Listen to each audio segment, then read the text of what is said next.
Astagfirullahaladzim, kebakaran.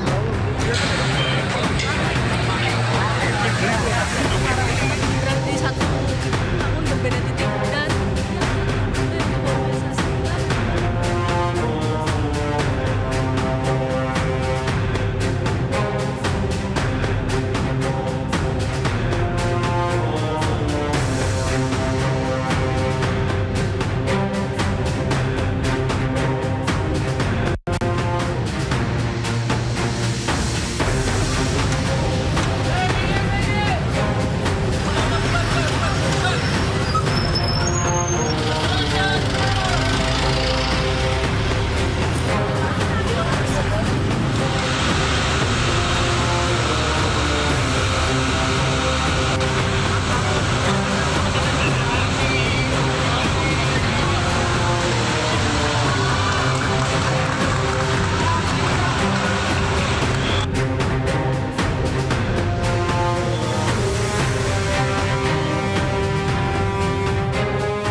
korban tewas dalam insiden kebakaran di Gedung Glodok Plaza, Taman Sari, Jakarta Barat ditemukan.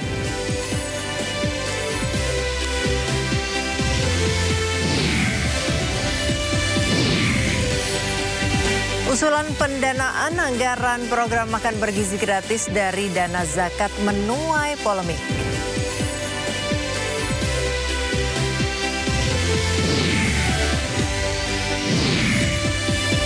Israel dan Hamas menyetujui gencatan senjata di Gaza, termasuk pembebasan sandera oleh kedua belah pihak.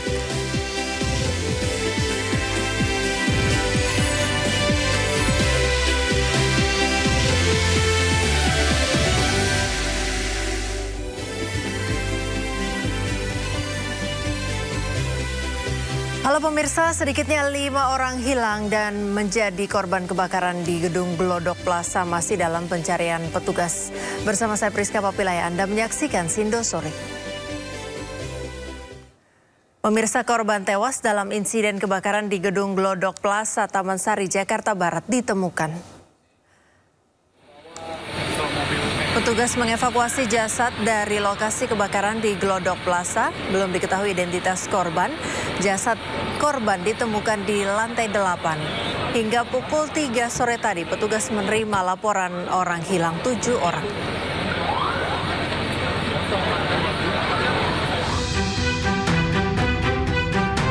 Proses pemadaman kebakaran Glodok Plaza sudah masuk tahap pendinginan dan meski sudah masuk tahap pendinginan, asap masih terlihat dari lokasi kebakaran. Kondisi di lantai 5 masih panas, menyulitkan petugas melakukan proses pendinginan.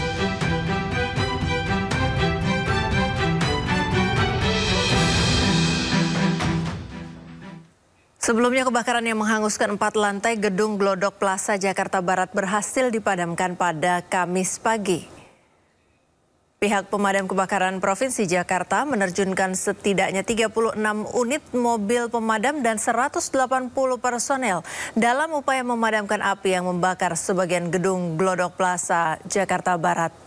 Upaya pendinginan masih terus dilakukan untuk memastikan semua titik api berhasil dipadamkan. Kebakaran di Gedung Glodok Plaza, Jakarta Barat menyebabkan sekitar 4 lantai gedung mengalami kerusakan. Kebakaran yang terjadi sejak Rabu malam bermula dari kebakaran di lantai 7 Gedung Glodok Plaza, kemudian api dengan cepat merembet ke lantai-lantai lainnya.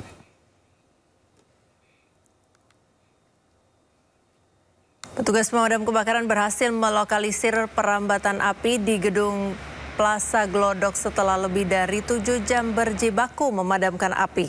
Tingginya gedung memaksa petugas menerjunkan mobil high pressure pump untuk menjangkau area lantai 8 dan 9 yang terbakar.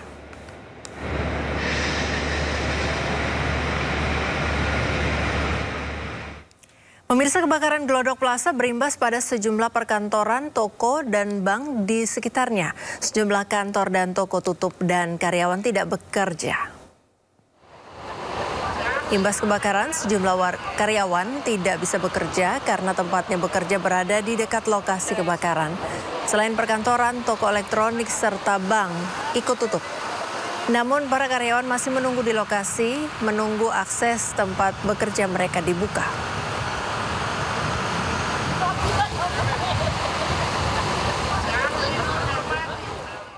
Ke informasi lain, pemirsa, polisi berhasil menangkap pelaku pembunuhan aktor laga Sandy Permana.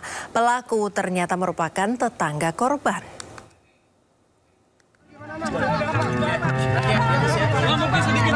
Nanang Irawan alias Gimbal, pelaku pembunuhan aktor laga Sandy Permana, akhirnya ditangkap aparat kepolisian di tempat persembunyiannya di kawasan Dusun Poris, Kutamukti, Kutawaluya, Karawang, Jawa Barat setelah buron selama 3 hari. Diketahui Nanang Gimbal merupakan tetangga dari almarhum Sandy Permana yang juga merupakan seorang mantan kru film dari film yang pernah dibintangi Sandy Permana.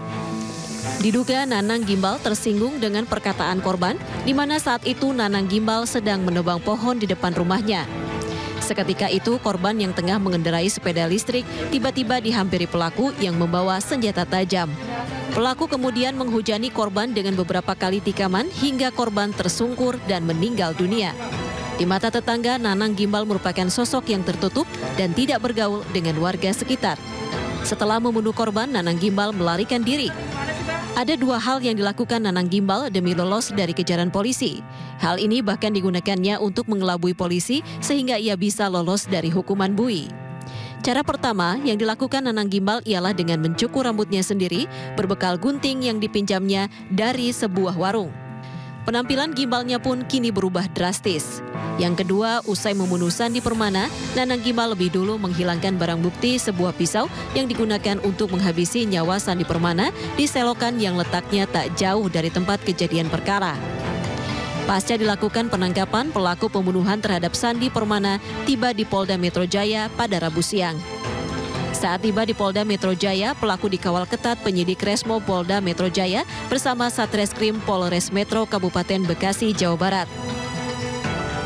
Ini Rabu tanggal 15 Januari, pelaku saudara NI berhasil diamankan sekitar pukul 10.45 WIB di Dusun Poris, RT 04 RW 09, Desa Kutamukti, Kecamatan Kutawaluya, Karawang, Jawa Barat. Subdit Resmo Polda Metro Jaya Rabu malam menggelar prarekonstruksi pembunuhan aktor Sandy Permana yang digelar di halaman Polda Metro Jaya dan dilaksanakan secara tertutup. Dalam prarekonstruksi ini, Nanang Gimbal memeragakan sedikitnya 12 adegan, mulai dari sebelum hingga sesudah terjadinya pembunuhan.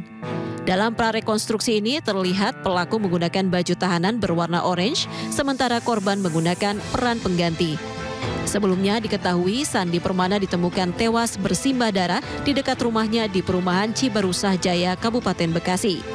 Sandy Permana sendiri merupakan aktor yang berperan pada sinetron Emak Lampir. Kepergian Sandy Permana meninggalkan kesedihan mendalam bagi istri dan 3 anaknya yang masih kecil. Sementara jenazah Sandy Permana telah dimakamkan pihak keluarga di tempat pemakaman umum dekat rumahnya di area perumahan TNI Polri Cibarusah Jaya, Bekasi, Jawa Barat. Tim Liputan iNews melaporkan. Pemirsa, Bareskrim Polri menetapkan 2 tersangka dalam perkara tindak pidana pencucian uang TPPU kasus judi online usai menyita salah satu hotel di Semarang, Jawa Tengah. 2 tersangka perkara tindak pidana pencucian uang judi online merupakan tersangka korporasi PT AJP dan tersangka perseorangan berinisial FH. PT AJP terbukti telah menampung uang hasil judi online milik FH untuk membangun Hotel Arus. Sementara tersangka FH merupakan salah satu pengelola dari Hotel Arus yang dibangun oleh PT AJP. Modus operandi yang dilakukan kedua tersangka ini adalah korporasi yang menampung uang dari rekening FH yang digunakan untuk pembangunan Hotel Arus yang ada di Semarang dan mengelola hotel itu sendiri, kemudian hasilnya dikembalikan ke PT AJP. Bareskrim Polri sebelumnya telah menyita Hotel Arus di Semarang, Jawa Tengah. Arus atau Hotel Arus ini di Semarang. Kemudian untuk FH menggunakan uang yang diterima dari rekening penampung tersebut, yang bersumber dari rekening penampung, untuk membangun Hotel Arus melalui PT AJB sebagai pengelola. Kemudian barang bukti yang sudah kita sita dari aliran dana yang diterima dari rekening penampung ke rekening FH, total semua 103 miliar 270 juta 715.104 rupiah yang berasal dari 15 rekening yang kemarin kami sampaikan. 17 rekening itu sudah kita blokir dan ini 15 rekening sudah kita withdraw, kita pindahkan ke rekening escrow. Pemirsa, KPK memeriksa Hakim Mahkamah Konstitusi Ridwan Mansur sebagai saksi pada Kamis siang. Ridwan Mansur diperiksa dalam kapasitasnya sebagai saksi dugaan korupsi yang menjerat mantan Sekretaris Mahkamah Agung Hasbi Hasan. Hakim Mahkamah Konstitusi Ridwan Mansur diperiksa KPK sebagai saksi pada Kamis siang. Ridwan Mansur dimintai keterangan terkait kasus dugaan korupsi yang tengah diusut oleh lembaga anti rasuah. Berdasarkan informasi yang dihimpun oleh media, Ridwan diperiksa terkait dugaan kasus yang menjerat mantan sekretaris di Mahkamah Agung Hasbi Hasan. Sementara itu, juru bicara KPK Tessa Mahardika membenarkan pemeriksaan Ridwan sebagai saksi. Namun Tessa tidak merinci tahapan perkaranya. KPK sebelumnya menetapkan Sekretaris Mahkamah Agung nonaktif Hasbi Hasan sebagai tersangka kasus dugaan tindak pidana pencucian uang. Selain Hasbi Hasan, KPK juga menetapkan finalis Indonesian Idol 2014 Windy Yunita Bastari Usman dan kakaknya Rinaldo Septriando sebagai tersangka.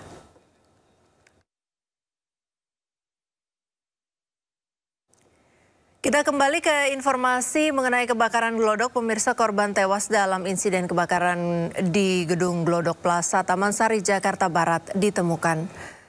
Petugas mengevakuasi jasad dari lokasi kebakaran di Glodok Plaza. Belum diketahui identitas korban. Jasad korban ditemukan di lantai 8. Hingga pukul 3 sore tadi, petugas menerima laporan orang hilang sebanyak 7 orang.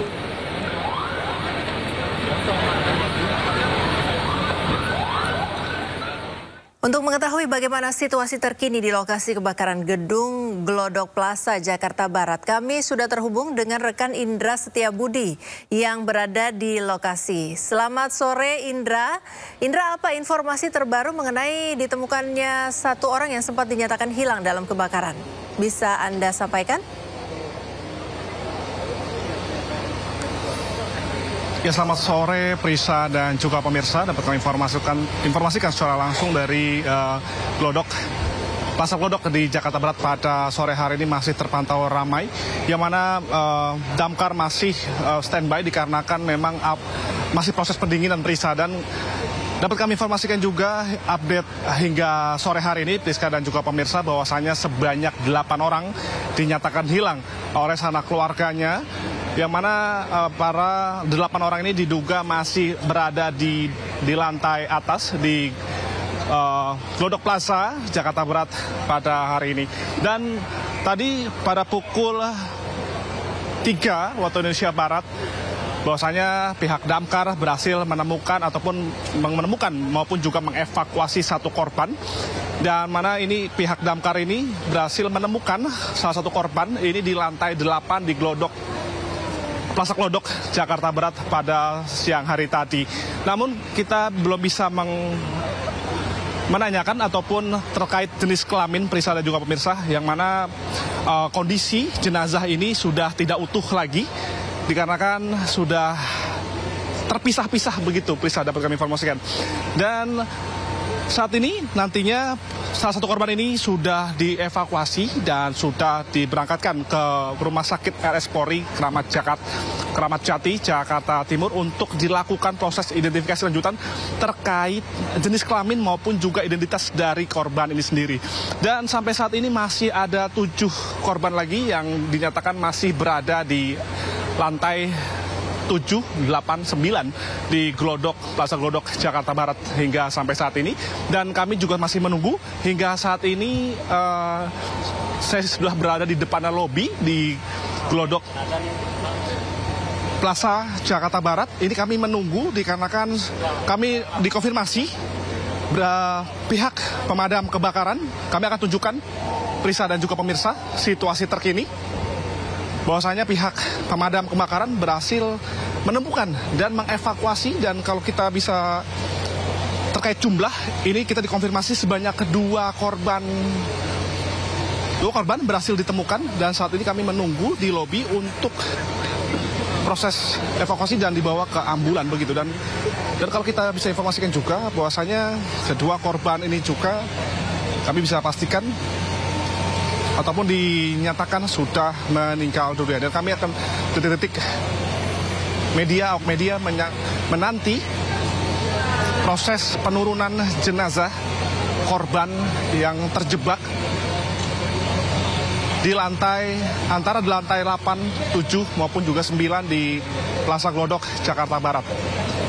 Yang mana telah terjadi kebakaran pada kemarin malam, Risa, di pukul 21.30 waktu Indonesia Barat, yang mana setidaknya menghanguskan 3 gedung sekaligus di lantai 7, 8, dan 9. Kalau titik awal mula, titik asap ataupun timbul pertama kali ini berada di lantai 7, Prisa. Dan hingga pukul 12 malam kemarin, ini api terus meluas dan menghabiskan setidaknya 3 gedung ke atas. Dan kalau kita bisa sampaikan juga, Prisa dan juga pemirsa, bahwasanya ke-8 korban dinyatakan hilang ini, salah satunya ada pihak karyawan dari kasir dari salah satu klub ataupun hiburan malam yang berada di kawasan ini. Dan ada juga dari tamu yang saat kemarin malam ini berkunjung begitu, Prisa. Anda bisa saksikan saat ini tim damkar beserta tim kepolisian sudah mulai menaiki gedung untuk proses mengambil korban. Nanti korban ini akan dibawa ke RS Polri Kramat Jati, Jakarta Timur. Inilah situasi terkini, Risa dan juga pemirsa. Ambulans sudah tersedia di lokasi.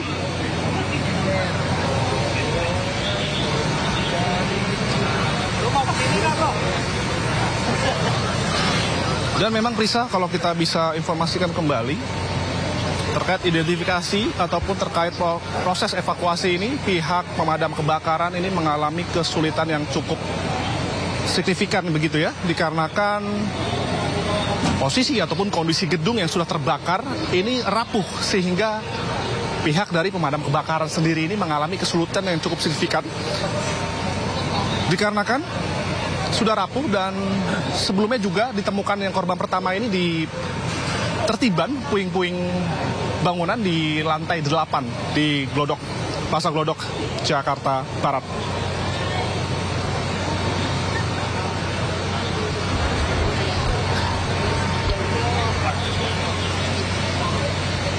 Ya, Prisa, sampai saat ini kami masih menunggu proses evakuasi dari tim damkar maupun pihak kepolisian.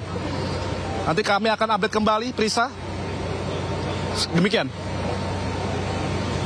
Ya, terima kasih Indra sudah melaporkan langsung dari kawasan Glodok, Jakarta Barat. Selamat bertugas kembali, kami nantikan informasi selanjutnya.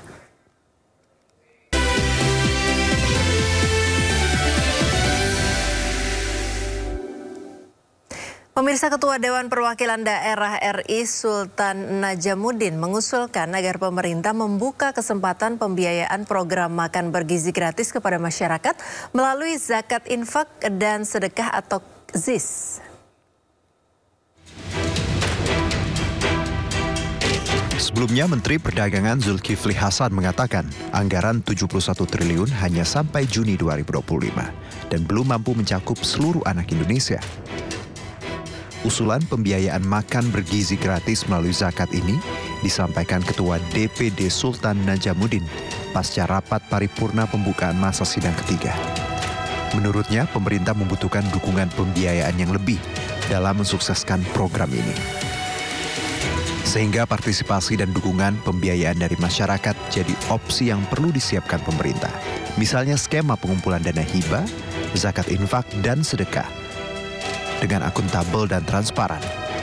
Diharapkan bisa memenuhi separuh dari kebutuhan anggaran program MBG. Saya melihat begini, memang negara pasti di bawah Pak Prabowo, Mas Gibran ini betul-betul ingin program makan bergizi gratis ini maksimal.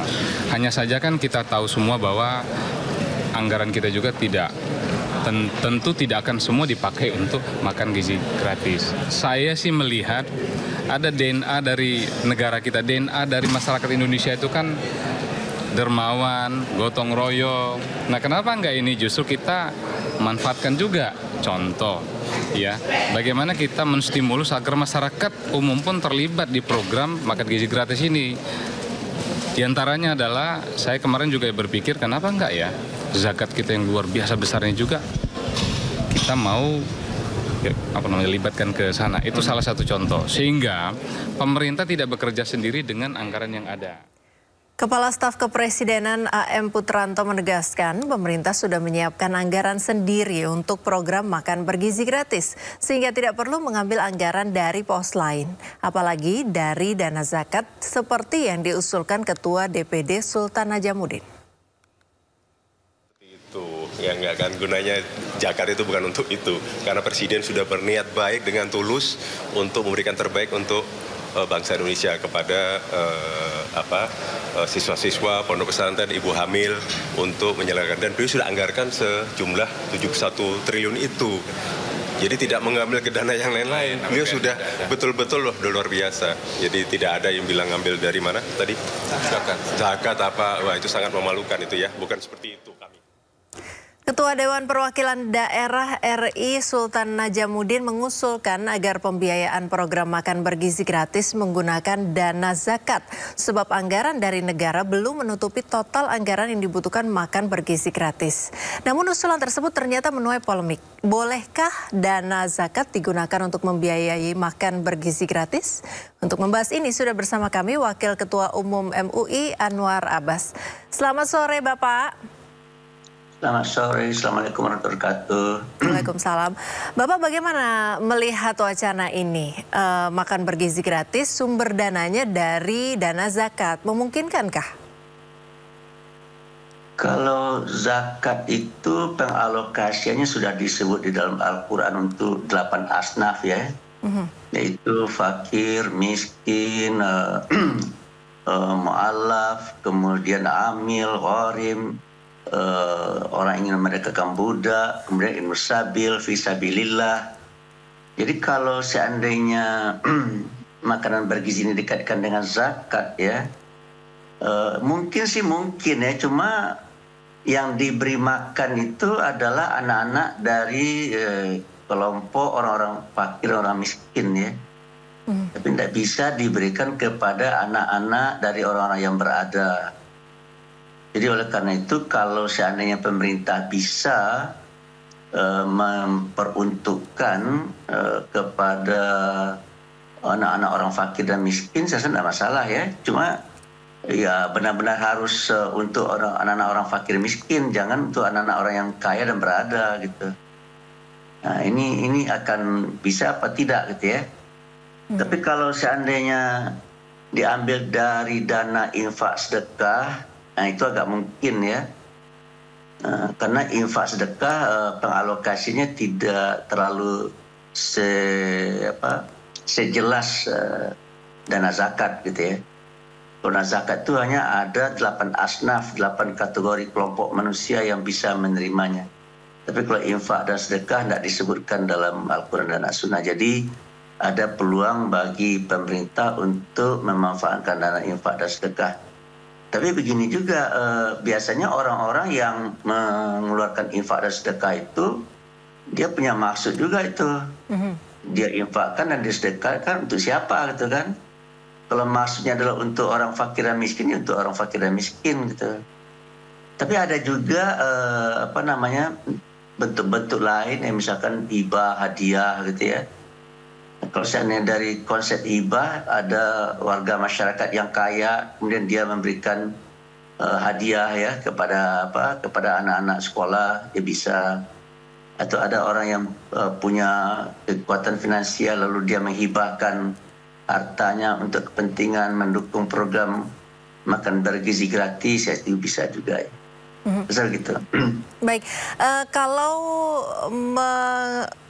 seperti yang Bapak tadi sudah sampaikan bahwa ada kriteria-kriteria khusus, 8 kriteria khusus ya untuk penyaluran zakat begitu, dan makan bergizi gratis. Kalau memang mau digunakan dananya dari zakat, harus dipastikan penerimanya betul-betul masuk dalam 8 daftar kriteria tersebut. Kalau misalnya Pak, kemarin kami baru berdialog membicarakan tentang sekolah rakyat begitu. Ada wacana sekolah rakyat dari Presiden Prabowo untuk anak-anak dari keluarga miskin. Misalnya kalau seandainya ada wacana bahwa sekolah rakyat makan bergizi gratisnya yang mana semua anak di dalamnya adalah dari keluarga miskin, dari sumber dananya dari zakat, memungkinkankah? Iya, jelas bisa. Karena dia mustahik, karena dia berhak menerima zakat. Orang fakir, orang miskin, anak orang fakir, orang miskin jelas berhak menerima zakat gitu. Dia baru tidak berhak kalau seandainya dia mampu, kalau dia berada, kalau dia seandainya kaya ya. Anak-anak pejabat misalkan, masa dikasih juga ada dana zakat, tidak mungkin itu ya. Karena dia tidak berhak untuk mendapatkan apa itu. Memang ada celah ya, misalkan dari asnaf fisabilillah gitu kan ya. Tapi penempatannya kalau untuk anak-anak orang kaya yang sekolah saya rasa tidak cocok juga ya. Jadi akan menimbulkan perdebatan akhirnya. Sehingga ya bisa gaduh juga negeri dibuatnya. Oleh karena itu saya agak lebih berkecenderungan ya. Laksanakan saja sesuai dengan anggaran yang ada gitu. Jadi jangan dipaksakan harus dilaksanakan 6 hari ya, atau 5 hari gitu ya. Kalau seandainya anggarannya baru yang tersedia 71 triliun ya laksanakan saja. Apakah 1 hari dulu ya atau 2 hari gitu kan. Yang jelas dicobakan lah gitu. Karena ini memang menurut saya ini suatu yang baru ya. Dan konsep makan bergizi untuk anak-anak ini memang menarik juga gitu ya. Tetapi jangan sampai pula ya dengan anggaran ini anak-anak orang kaya juga di cover kalau bagi saya ya. Kalau anak-anak orang yang mampu-mampu, yang konglomerat, masa ikut juga program itu gitu. Kalau bisa mereka yang sharing gitu. Anak-anak orang-orang kaya, para konglomerat ya memisikan sebagian hartanya kan untuk mendukung program ini, bagus itu menurut saya ya. Kalau seandainya Pak, seperti yang tadi kita sudah bicarakan, misalnya sekolahnya sekolah rakyat begitu, memang semua anaknya anak dari keluarga tidak mampu, kemudian Bapak tadi sempat menyebutkan bahwa ya memungkinkan saja untuk menggunakan dana zakat.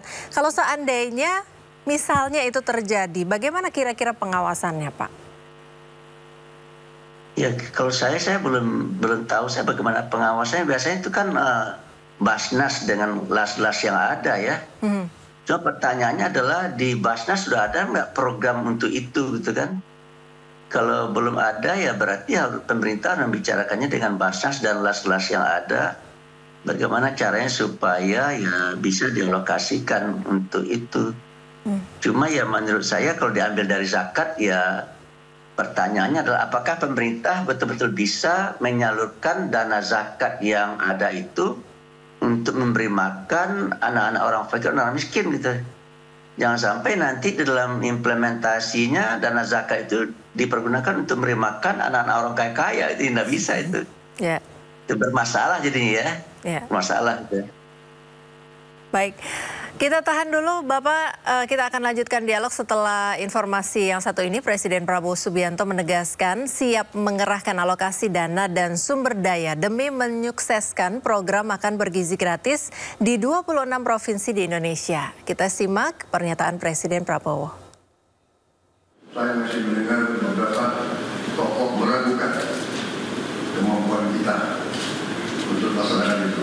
Saya tidak katakan bahwa ini bisa selesai dalam 1 minggu, 2 minggu, atau 3 bulan.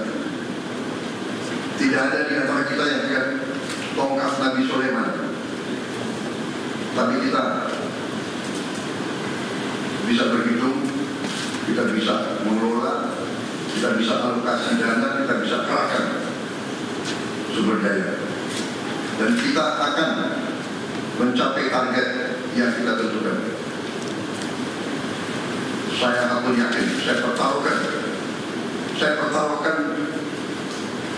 kepimpinan saya. Bagi saya, makan bergizi untuk anak-anak dan ibu hamil ini adalah strategi. Yang tidak mendukung hal ini, silakan keluar dari pemerintah. Ya. Bapak Anwar Abbas, Wakil Ketua Umum MUI masih bersama kami dalam dialog sore hari ini. Bapak, kalau memang program ini MBG, Bapak tadi sempat juga menyatakan bahwa kalau seandainya ada anak-anak yang dari keluarga mampu begitu, apakah tidak sebaiknya diberi semangat atau didorong juga untuk berpartisipasi membantu rekannya, ada yang dari keluarga yang kurang mampu. Artinya semangatnya juga adalah keterlibatan masyarakat dalam program MBG ini. Bagaimana menurut Bapak? Ya, bagi saya ini sesuatu yang menarik ya, makan bergizi gratis ya. Dan saya lihat di dalam implementasinya, saya tidak tahu tuh apakah baru eksperimentasi, tidak tahu saya. Yang jelas anak-anak makan secara bersama-sama dalam waktu yang sama, kan gitu ya. Itu menarik itu bagi saya itu. Bagaimana merajut rasa kebersamaan, rasa solidariti dan rasa berempati di antara anak-anak didik kita. Ini sebuah hal yang bagus nih, membiasakan anak-anak makan bersama ya. Sehingga akhirnya makan bersama itu menjadi kebiasaan. Kebiasaan nanti menjadi budaya, budaya menjadi peradaban. Itu bagus menurut saya ya.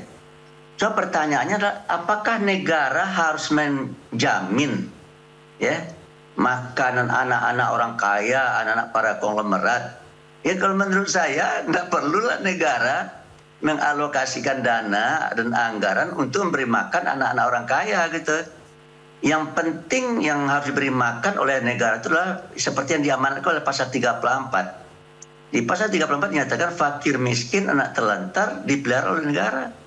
Jadi yang wajib diberi makan bergizi gratis oleh pemerintah itu adalah anak-anak orang fakir dan orang miskin. Apakah artinya menurut Bapak yang program yang sekarang ini berjalan kurang tepat sasaran? Kalau saya belum menyatakan ini kurang tepat sasaran, bagi saya usaha menyelenggarakan makan bergizi gratis ini suatu hal yang menarik. Ya, bagus apa tidak bagus Pak Nur Abbas? Ya bagus, ya kan? Coba pertanyaan adalah ketika makan bergizi ini diselenggarakan, dari mana dananya? Itu kan ya. Ternyata dananya dari pemerintah kan gitu ya.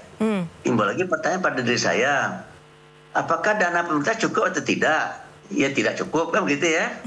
Nah, kalau tidak cukup, dana ini untuk siapa terlebih dahulu dialokasikan gitu kan? Oke, prioritasnya begitu ya Pak ya. Amanat pasal 34 yang harus dialokasikan pertama sekali adalah anak-anak yang termasuk kategori fakir miskin, anak terlantar gitu. Lalu bagaimana halnya dengan anak-anak orang yang tidak fakir dan tidak miskin ya? Ya mereka yang membiayai gitu kan. Tetapi supaya mereka makannya bergizi ya dikontrol oleh pemerintah gitu kan, dikontrol oleh Badan Gizi Nasional gitu kan. Gitu. Jadi kalau menurut saya ya bagusnya kalau di tengah-tengah keterbatasan dana pemerintah ini makan bergizi gratis tetap dilaksanakan.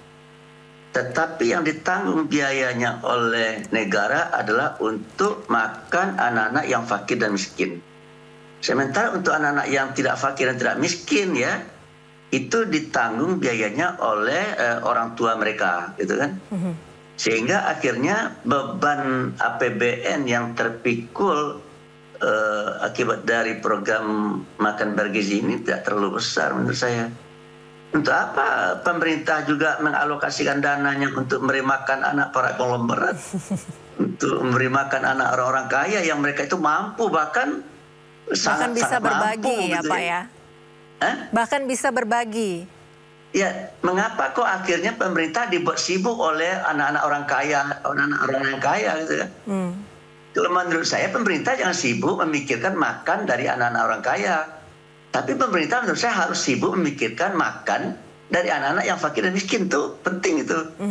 Gitu. Jadi jangan disamakan pemberlakuannya antara anak-anak orang kaya dengan anak orang miskin, antara orang miskin dengan orang kaya gitu.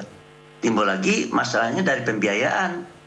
Ya yang mana yang akan dipikul oleh negara? Ya kalau misalnya yang dipikul oleh negara adalah sesuai dengan pasal 34, anak-anak orang fakir dan orang miskin. Lalu bagaimana halnya Pak Andreas dengan anak orang kaya? Kalau anak orang kaya, suruh aja mereka membiayai sendiri gitu kan. Tagih aja itu dana kepada orang tua mereka kan gitu kan. Gitu. Baik, Bapak Anwar Abbas, Wakil Ketua Umum MUI, terima kasih sudah bersama kami di Dialog Sindo sore-sore hari ini. Salam sehat Bapak. Iya, terima kasih. Assalamualaikum warahmatullahi wabarakatuh.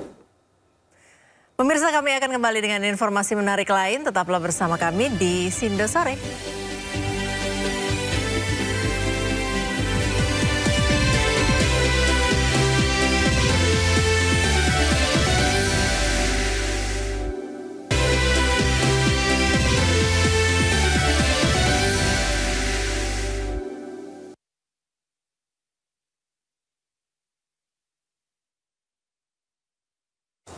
Pemirsa, kericuhan mewarnai penggusuran lahan sengketa di Demak, Jawa Tengah. Keluarga nyaris bentrok dengan petugas.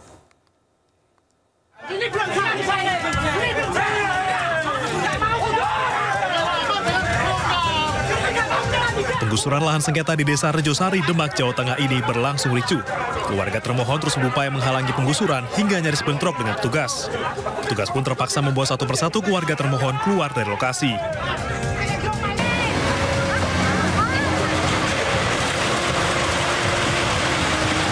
1 jam berselang, penggusuran berhasil dilakukan. 3 rumah yang menempati lahan sengketa seluas 796 meter persegi dirobohkan. Penggusuran dilakukan atas keputusan Pengadilan Perdata Mahkamah Agung yang memenangkan pihak pemohon. Penolakan dari waris-waris, dari ahli waris Pak semua. Emang gak setuju. Oke. Ini selanjutnya gimana nanti Mas? Ya ini selanjutnya ya emang pencegahan pembongkaran.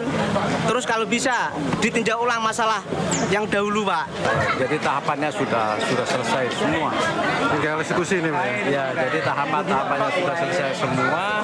Akhirnya karena ini tidak mau keluar dari rumah, maka ya ini dilaksanakan eksekusi. Ini sebenarnya sudah diberitahu sebelumnya? Sudah, semuanya sudah selesai. Pihak pemohon menyebut lahan yang disengketakan adalah tanah warisan dari kakeknya. Namun pihak termohon menyatakan upaya sertifikasi lahan tidak menyertakan tanda tangan anak dari kakek pemohon yang masih hidup. Dari Demak, Jawa Tengah, Sukma Wijaya, iNews melaporkan. Pemirsa, maraknya proyek pagar laut ilegal menjadi perhatian pemerintah. Presiden Prabowo Subianto pun setuju untuk menindak, menyegel, dan mengusut siapa saja di balik keberadaan pagar laut ilegal tersebut.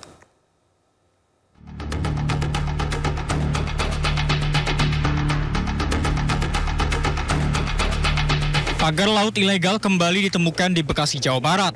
Kali ini panjang pagar laut mencapai 2 km dengan lebar area 70 meter. Kementerian Kelautan dan Perikanan melakukan penyegelan pagar laut ini. Dengan menggunakan 2 speedboat, Kementerian Kelautan dan Perikanan melalui Dirjen Pengawasan Sumber Daya Kelautan dan Perikanan melakukan penyegelan terhadap pagar laut. Pagar bambu ini merupakan lahan reklamasi yang dimiliki pihak swasta yang rencananya akan dilakukan pengembangan pelabuhan. Presiden Prabowo Subianto pun menyetujui proyek pagar laut disegel. Melalui Sekjen Partai Gerindra Ahmad Muzadi, Presiden Prabowo Subianto juga meminta agar kementerian dan pihak terkait untuk segera mencabut dan mengusut kontroversi pagar laut ilegal. Tidak hanya di Bekasi, pagar laut ilegal juga ditemukan di kawasan Laut Tangerang, Banten. Panjangnya pun mencapai 30 km. Menteri Koordinator Bidang Infrastruktur dan Pembangunan Kewilayahan Agus Harimurti Yudhoyono akan investigasi misteri pagar laut ini. Saya lagi cek, lagi diinvestigasi ya. Cek, karena itu di laut juga kan. Berarti itu nanti Kementerian Kelautan. Kita cek gitu ya. Itu ada kemungkinan itu dari siapa Pak? Maksudnya apakah pengusaha atau daerah? Kita cek dulu aja. Kita cek dulu supaya Kementerian Kelautan dan Perikanan RI telah menyegel pagar bambu ini. Lantaran pagar bambu di Laut Tangerang tidak memiliki izin kesesuaian kegiatan pemanfaatan ruang laut. Pelaku memasang pagar sekitar 700 meter dari garis pantai di kawasan terlarang untuk kegiatan pemanfaatan ruang laut tanpa izin. Hingga kini pihak berwajib masih menyelidiki pihak yang bertanggung jawab atau pelaku pemasangan. Tim Liputan, iNews melaporkan. Kementerian Kelautan dan Perikanan menyegel pagar laut di Bekasi, Jawa Barat. Pemagaran laut untuk reklamasi tersebut dihentikan sementara oleh Dirjen PSDKP karena tidak memiliki izin pemanfaatan kawasan perairan dan ruang laut. Oh iya. Dengan menggunakan 1 buah dan 2 kapal speedboat, Kementerian Kelautan dan Perikanan melalui Dirjen Pengawasan Sumber Daya Kelautan dan Perikanan melakukan penyegelan terhadap pagar laut yang berada di Laut Bekasi, Jawa Barat, Rabu siang. Proyek pagar laut sepanjang 2 km dengan lebar 70 meter ini dihentikan sementara oleh KKP karena tidak memiliki perizinan pemanfaatan kawasan perairan dan ruang laut. Dari KKP, kami sudah menyurat kegiatan ini di tanggal 19 Desember. Ya, 19 Desember kami sudah menyurat untuk menghentikan kegiatannya pemagaran tadi dengan ada dampingnya. Sementara menurut Kadis KKP Provinsi Jawa Barat Hermansyah, pagar bambu ini merupakan lahan reklamasi yang dimiliki pihak swasta untuk pengembangan pelabuhan, namun sangat disayangkan tidak ada alur lalu lintas nelayan. Dari Jakarta, Sofyan Firdaus, iNews melaporkan. Teka-teki pagar laut ilegal yang ditemukan di perairan Tangerang dan Bekasi masih menyisakan misteri. Pihak Kementerian Kelautan dan Perikanan hingga kini masih belum merilis dalang di balik pembangunan pagar yang menggelontorkan dana fantastis tersebut. Benarkah pagar laut murni dibangun swadaya untuk mencegah abrasi atau justru menjadi cikal bakal proyek reklamasi?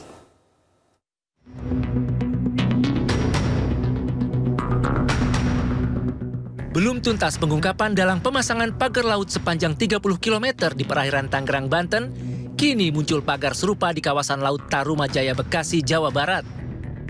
Keberadaan pagar laut tersebut dikeluhkan para nelayan sekitar. Para nelayan mengaku hampir kehilangan mata pencaharian lantaran menurunnya tangkapan ikan secara signifikan sejak pagar laut dibangun 6 bulan lalu. Ini area lahan mata pencaharian nelayan pesisir utara Bekasi, khususnya Tarumajaya. Dan ini sudah sangat jauh, tadi kita sudah menempuh jarak beberapa kilo ke tengah sini. Dan itu ternyata masih jauh. Masih ada, masih di baru-baru itu di tengah sana.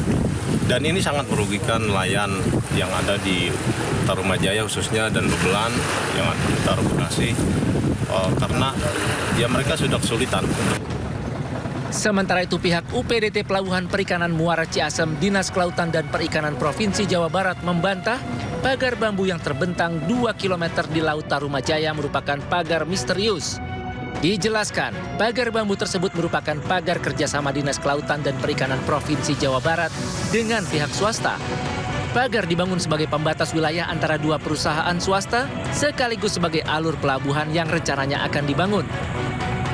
Jadi perlu kami sampaikan di sini bahwa di perairan Paljaya khususnya ada pembangunan alur pelabuhan, di mana pembangunan alur pelabuhan ini merupakan tindak lanjut dari adanya perjanjian kerjasama antara pihak Pemprov Jabar dengan salah satu perusahaan yaitu PT Tunas Ruang Pelabuhan Nusantara atau TRPN. Di mana di dalam perjanjian kerjasamanya itu pihak TRPN menyanggupi di dalam penataan kawasan pelabuhan perikanan, yaitu di Satuan Pelayanan Pangkalan Pendaratan Ikan atau PPI Paljaya. Dinas Kelautan dan Perikanan juga mengklaim telah mensosialisasikan sarana pembangunan pelabuhan Nusantara kepada para nelayan. Menyikapi kisruh teka-teki pagar laut, Wakil Ketua DPR RI, Sufmi Dasko Ahmad menyebut DPR tengah melakukan pengecekan untuk mengetahui pihak yang bertanggung jawab atas pembangunan pagar laut misterius. Nah, kita sudah minta komisi teknis sekarang justru mengecek siapa pihak yang bertanggung jawab. Karena ini kan ada banyak pihak yang mengaku bertanggung jawab. Itu ada nelayan, ada kemudian kelompok masyarakat.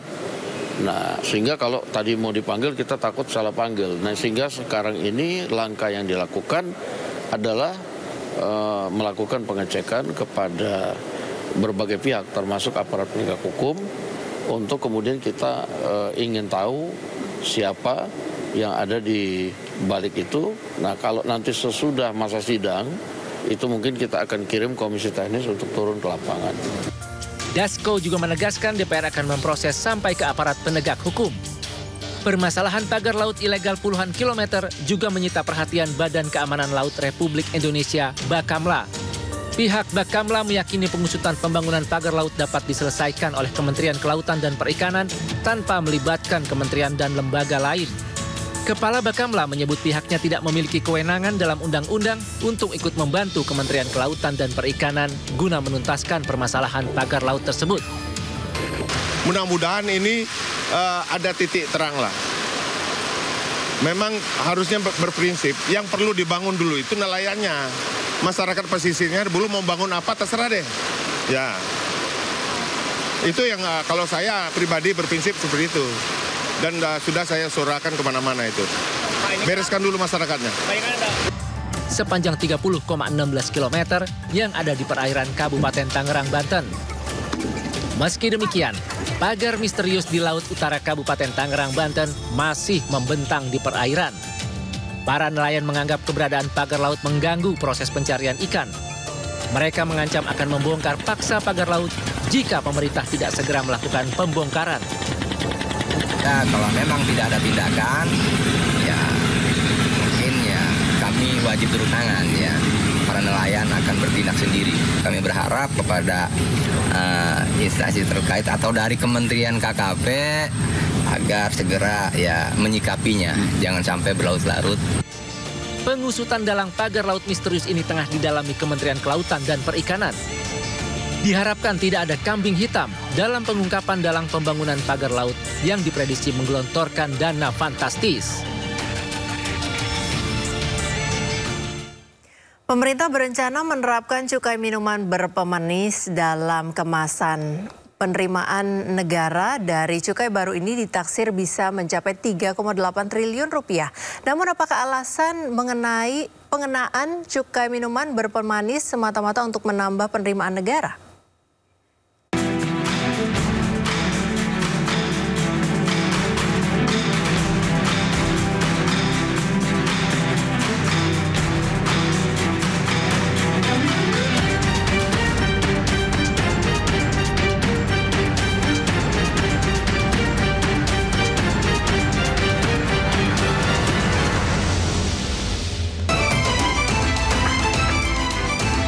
Rencana pemerintah mulai menerapkan cukai minuman berpemanis dalam kemasan atau MBDK pada semester 2 2025 mendapat respon dari kalangan pengusaha dan pengamat ekonomi.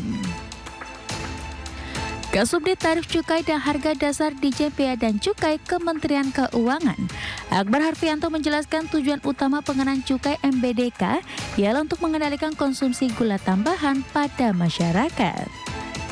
Sementara dari sisi penerimaan negara, pengenaan cukai MBDK pada tahun ini ditargetkan dapat berkontribusi pada penerimaan negara sebesar 3,8 triliun rupiah.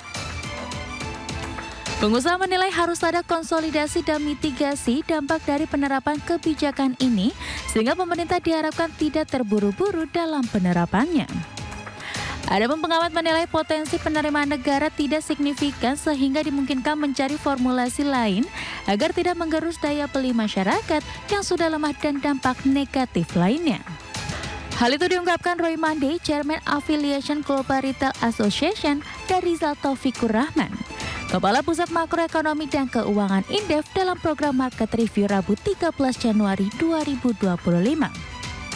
Kita ada mitigasi, kemudian kita memisahkan antara yang disebut-sebut sebagai kaitan kesehatan, padahal kajiannya atau literasinya masih kurang, atau proaktifnya untuk melakukan literasinya tidak jelas. Nah, lebih baik ini dipertimbangkan dulu atau jangan tergesa-gesa. Karena kalau kita diajak bicara, kemudian dicari jalan keluarnya, tadi saya sudah katakan beberapa produser sudah mulai formulasi lagi, ya, mereform formulasi daripada minuman yang berpemanis itu supaya di bawah standar dan memang sehat dan sekaligus juga tidak terkena cukai sehingga daya beli tetap terjaga. Kalau ingin tujuannya katakan penerimaan pajak, maka sangat kecil penerimaan dari industri makanan minuman, padahal ya struktur pasarnya itu dan juga consumption dari industri makanan minuman ini sudah justru cukup memadai dan perlu didorong gitu ya, perlu didorong, bahkan diberikan berbagai kemudahan-kemudahan di dalam peningkatan produktivitasnya. Bayangkan katakanlah 5 triliun ya dari industri makanan minuman ini, tetapi mempengaruhi terhadap kinerja industri ini yang justru sudah punya kontribusi cukup besar gitu terhadap nilai tambah ekonomi kita. Nah, bagaimana tanggapan Anda pemirsa atas rencana pemberlakuan kebijakan ini?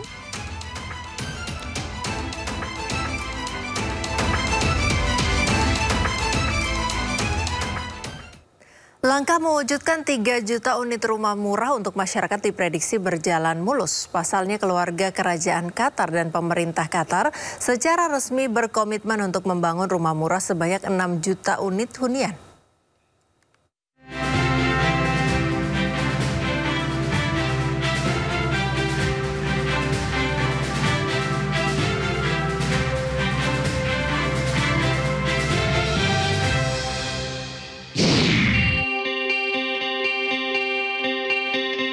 Di awal Januari 2025, Presiden Prabowo Subianto secara seksama menyaksikan keseriusan investor perumahan atau SHK, Dewan Keluarga Kerajaan Qatar, dan Ketua Dewan Pengawas Dana Kemanusiaan Yang Mulia Syekh Abdul Aziz bin Abdul Rahman Al-Thani dalam penandatanganan nota kesepahaman atau Memorandum of Understanding MOU pengembangan proyek hunian 1 juta unit dengan Menteri Perumahan dan Kawasan Permukiman.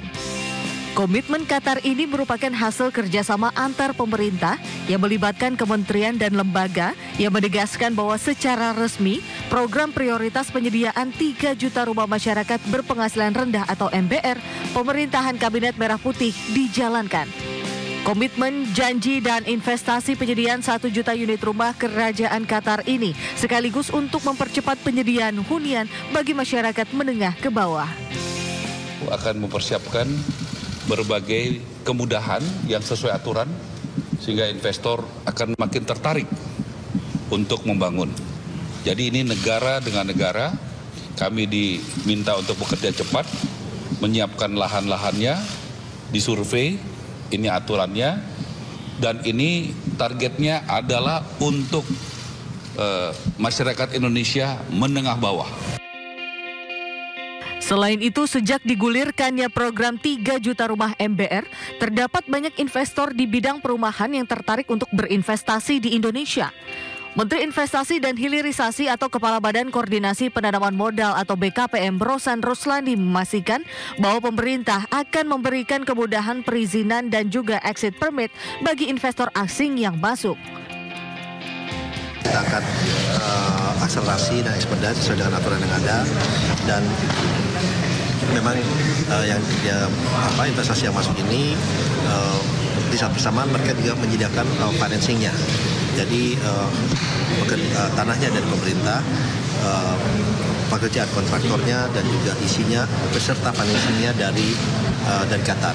Jadi itu diharapkan tidak perlu ada cari-cari pendanaan lagi, dan ini juga tadi dibicarakan juga untuk mortgage-nya. Melalui komitmen ini, progres program pembangunan 3 juta rumah mulai berjalan on the track. Proyek pembangunan hunian untuk masyarakat menengah ke bawah ini dalam rangka meningkatkan kualitas hidup masyarakat.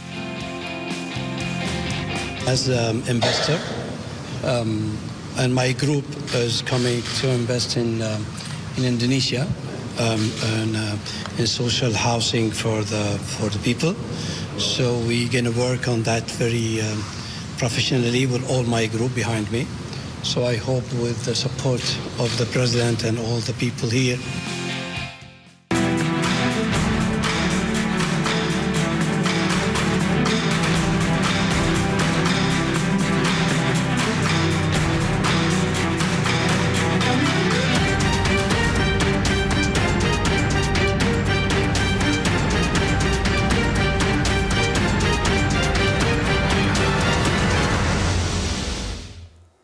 Presiden Prabowo Subianto bersama Kementerian Kesehatan meluncurkan program pemeriksaan kesehatan gratis bagi warga yang sedang merayakan ulang tahun. Program yang akan mulai dilaksanakan pada Februari 2025 ini merupakan upaya pemerintah untuk menghindarkan masyarakat dari penyakit-penyakit kronis yang tidak tertangani sejak dini. Jadi pemeriksaan kesehatan gratis itu digunakan untuk memberikan deteksi dini kepada masyarakat di hari ulang tahunnya. Jadi deteksi dini ini perlu karena pembiayaan kesehatan itu kan tinggi. Kalau apalagi pembiayaan kesehatan yang dilakukan pada penyakit-penyakit yang stadiumnya sudah lanjut. Dengan deteksi dini, pertama kita bisa mendeteksi orang-orang dengan faktor resiko tertentu untuk yang akan menderita penyakit spesifik di masa yang akan datang. Misalnya penyakit jantung, penyakit gagal ginjal, penyakit stroke. Nah itu bisa diidentifikasi faktor resikonya dengan deteksi dini. Kemudian yang kedua, kalau ternyata nanti di dalam deteksi dini itu ditemukan kelainan, maka kita bisa melakukan deteksi sedini mungkin stadium penyakitnya. Jadi pembiayaannya menjadi lebih kecil. Ini di masa depan merupakan salah satu backbone untuk melakukan penghematan biaya kesehatan nasional. Ada orang dengan kelainan ginjal. Kelainan ginjal itu kan dari mulai stadium awal yang tidak bergejala sampai stadium lanjut yang harus cuci darah. Kalau stadium awal penyakit ginjal itu dideteksi pada pemeriksaan deteksi dini ini, maka dia akan tidak berlanjut ke stadium yang lebih parah lagi, sehingga bisa diobati. Akan belajar dari beberapa pilot project di daerah kota besar dan daerah terpencil. Kita akan pelajari kendala-kendala yang ada, kemudian akan kita evaluasi dan kita perbaiki, sehingga nantinya ini bisa dikerjakan di seluruh tanah air. Jadi pembiayaannya nanti lewat APBN, lewat APBD, lewat dana alokasi khusus non-fisik. Jadi 3 sumber dana itu yang akan kita gunakan untuk deteksi program pemeriksaan gratis ini. Dan kesempatan ini masyarakat bisa melakukan pemeriksaan ini dan menggunakan kesempatan ini untuk mengetahui status kesehatannya secara berkala. Tidak menunggu sakit, jadi sebelum sakit sudah bisa diobati. Saksikan keseruan perbincangan Aulia Wardani bersama Wakil Menteri Kesehatan Dante Saxono Harbuono hanya di One on One Sindo News TV Jumat 17 Januari pukul 21.30 waktu Indonesia Barat. Warga Gaza di pengungsian aman Yordania menyambut gembira kesepakatan gencatan senjata antara Hamas dengan Israel. Informasinya usai jeda, tetaplah bersama kami di Sindo Sore.